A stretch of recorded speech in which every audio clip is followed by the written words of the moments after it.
안녕하세요.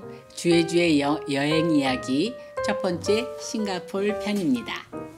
여러분은 혹시 우리나라에서 1980년대 이전에는 개인이 마음대로 외국 못 나가셨다는 사실을 알고 계시나요? 80년대 이전에는 공무, 즉 기업 출장이나 학생 유학, 또 해외 취업, 공무원의 공적 업무 같은 공적 사유 외에는 개인이 외국에 나갈 수 없었습니다. 게다가 외국 나가기 전에는 자유총연맹이라는 데 가서 반공교육까지 받아야지만 나갈 수가 있었습니다. 해외여행의 전면적 자유화는 1989년에 이루어졌는데요. 여러분도 기억하시다시피 1988년에 우리나라에서 올림픽이 열렸죠. 그래서 이 서울올림픽을 성공적으로 치른 자신감이 생겼고, 또 올림픽 때 얼마나 많은 외국 사람들이 왔습니까? 이런 올림픽을 통한 국제화가 해외여행에 대한 수요를 증가시켰고, 정부도 자연스럽게 이것을 수용할 수밖에 없었습니다.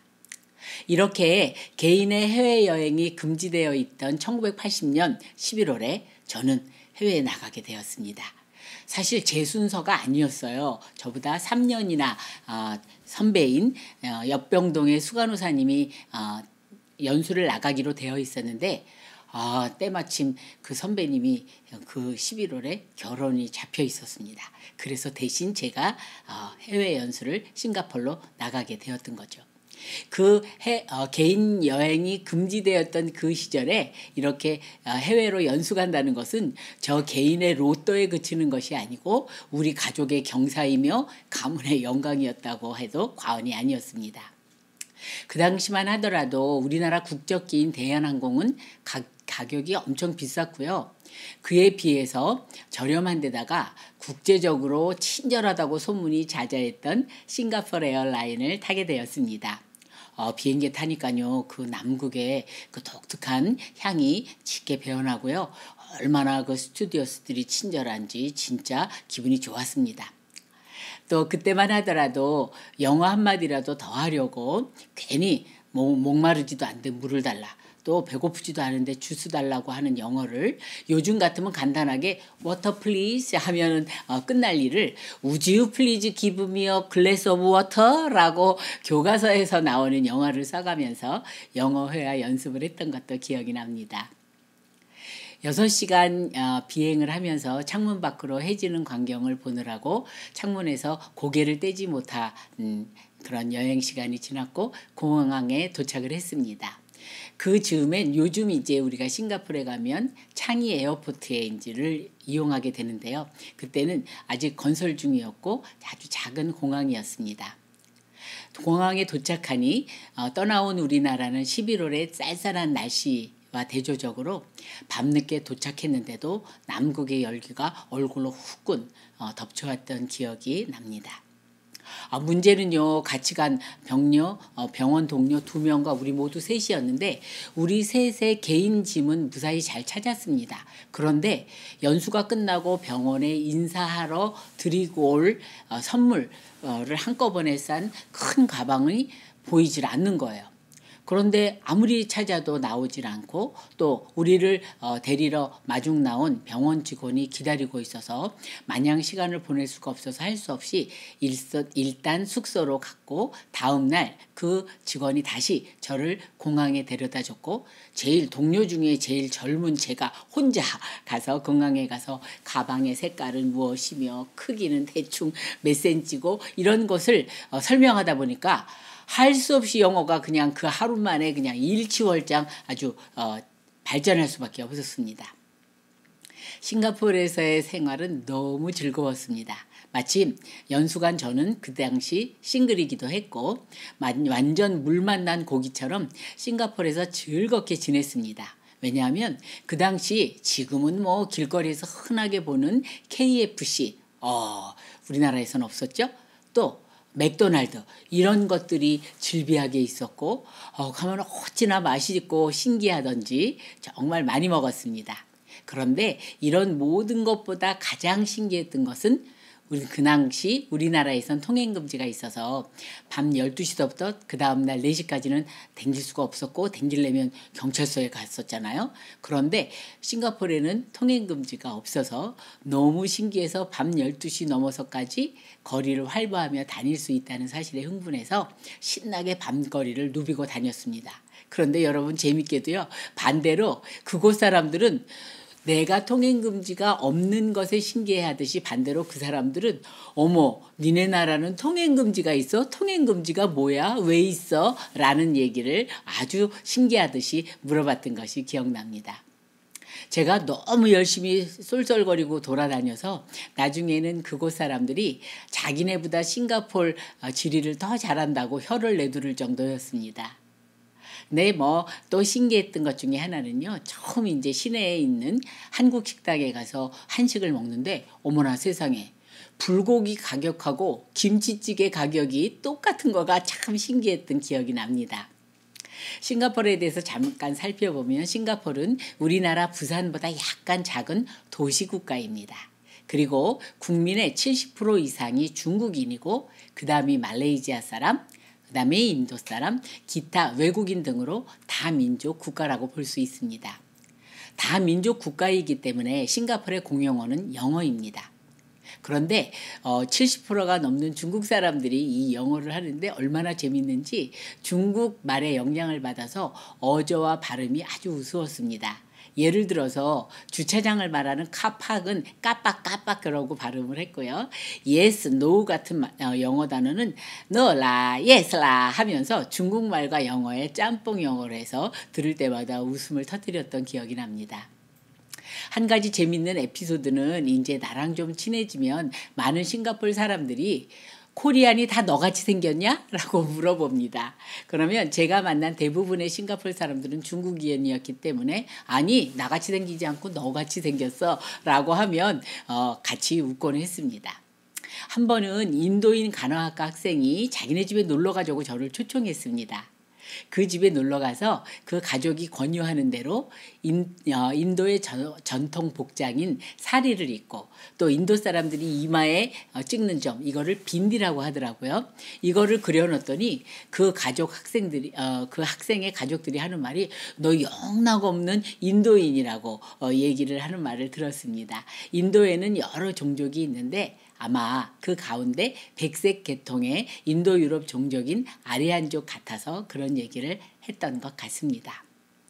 싱가포르에서 얼마나 친절한 대접을 받았는지 제가 연수간 병원은 국립정신병원이었어요. 우리나라도 이제 서울에는 중곡동에 이제 국립정신병원이 있고 또 지방에도 이렇게 국립정신병원이 있지 않습니까? 그래서 이제 국립이기 때문에 그 병원에 아주 다양한 병동이 있었습니다. 제가 이제 연수를 갔기 때문에 일주일마다 각 병동을 돌면서 이제 견학을 했죠. 그렇게 병동을 돌면서 견학을 갈 때마다 그곳 수간호사나 간호사들이 집으로 또는 야외 파티 등에 초대해줘서 주말마다 연예인 스케줄처럼 바빴습니다. 그 중에 하루는 싱글인 나이 많은 수간호사가 주말에 자기 가족 파티가 열리는데 같이 가지 않겠냐 그래서 오브콜스 쉬워 그냥 너무 잘 됐다 그러면서 초대받아서 갔습니다. 그런데 그날 하루 초대받은 것에 끝나지 않았고요. 그 수간호사의 남자 동생은 해양경찰 간부였습니다. 그래서 그 남동생 가족과 친해져서 해양경찰 전용 풀장 수영장에서 1대1로 수영을 배우기도 했고 해양경찰 전용 보트를 타고 싱가포르 주변의 바다를 멋지게 누비기도 했습니다. 제가 또 얼마나 좀 명랑하고 또 활발합니까? 간호사 기숙사에서 지내다 보니까 제 간호사 기숙사 옆에 학생 기숙사가 또 있었거든요. 그 학생 기숙사에 있는 학생들과 아침마다 이제 식당에서 식사를 같이 하다 보니까 아무래도 인사를 나누고 친해졌습니다. 친해져서 제가 그 학생들을 제 방으로 초대해서 제가 정신과 환자들에게 가르쳐 주었던 재미난 폭댄스를 그냥 1, 2, 3, 1, 2, 3 하면서 열심히 가르쳐 주었고요. 더 친해져서 싱가포르의 유명한 이스트 코스트 해변으로 자전거 타러 가기도 했고, 크리스마스 이브엔 자기네들이 거리에서 크리스마스 캐롤 부르는데 같이 가지 않겠냐 그래서 같이 열심히 연습해서 영어로 크리스마스 캐롤을 거리에서 부르기도 했습니다. 그러니 얼마나 재미있게 지냈는지 모르겠습니다. 자, 이런 싱가포르이 제가 너무나 변해도 너무 변한 거를 경험할 수밖에 없었어요.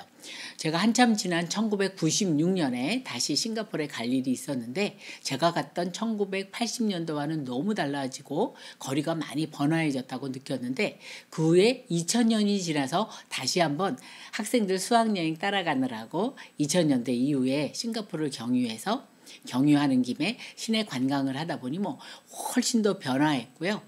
더군다나 요즘은 TV상에서 보면 얼굴은 사자의 모습을 하고 몸은 물고기의 모습을 하고 있는 싱가포르의 상징인 가상의 동물인 머라이언과 센토사 아일랜드 정도만 알아볼 수 있지, 가든스 바이 더 베이나 마리나 베이 샌즈 호텔 같은 거는 저는 처음 보는 거라 굉장히 낯설었습니다.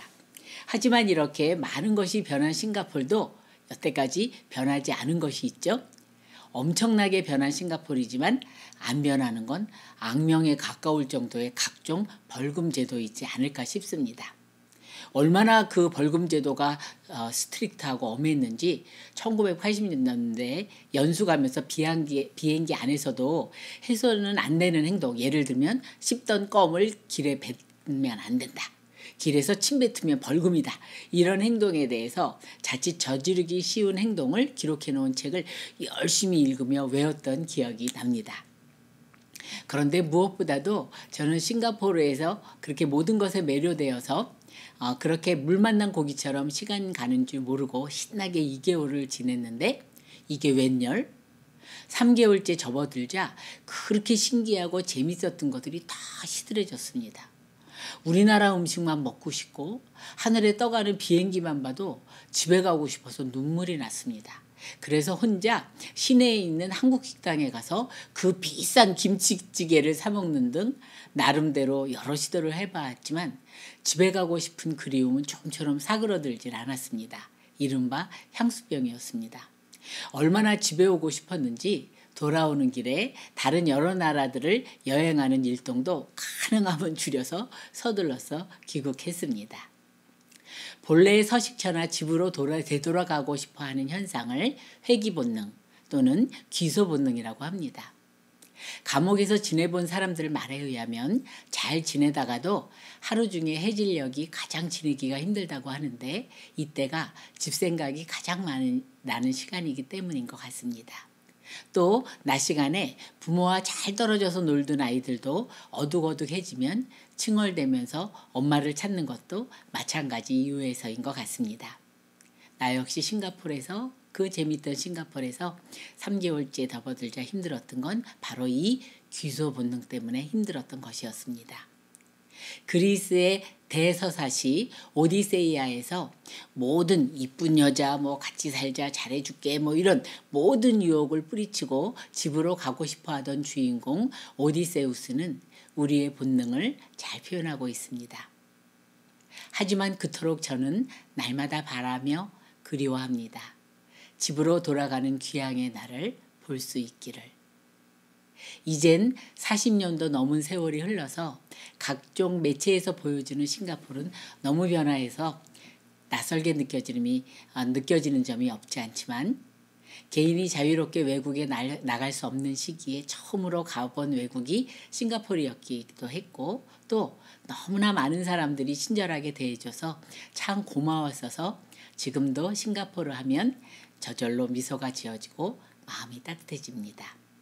하지만 싱가포르가 강렬하게 기억되는 건 이후로 여러 차례 가고 싶은 곳으로 여행을 해도 일정 시간이 지나면 내가 있던 곳, 집이 그리워지는 회귀 본능을 처음으로 일깨워 준 곳이기에 싱가포르를 잊을 수가 없습니다. 여러분도 기회 되시면 상하의 나라 싱가포르 한번 다녀오시죠. 그립다 싱가포르. 처음 여행 이야기 마치겠습니다. 감사합니다.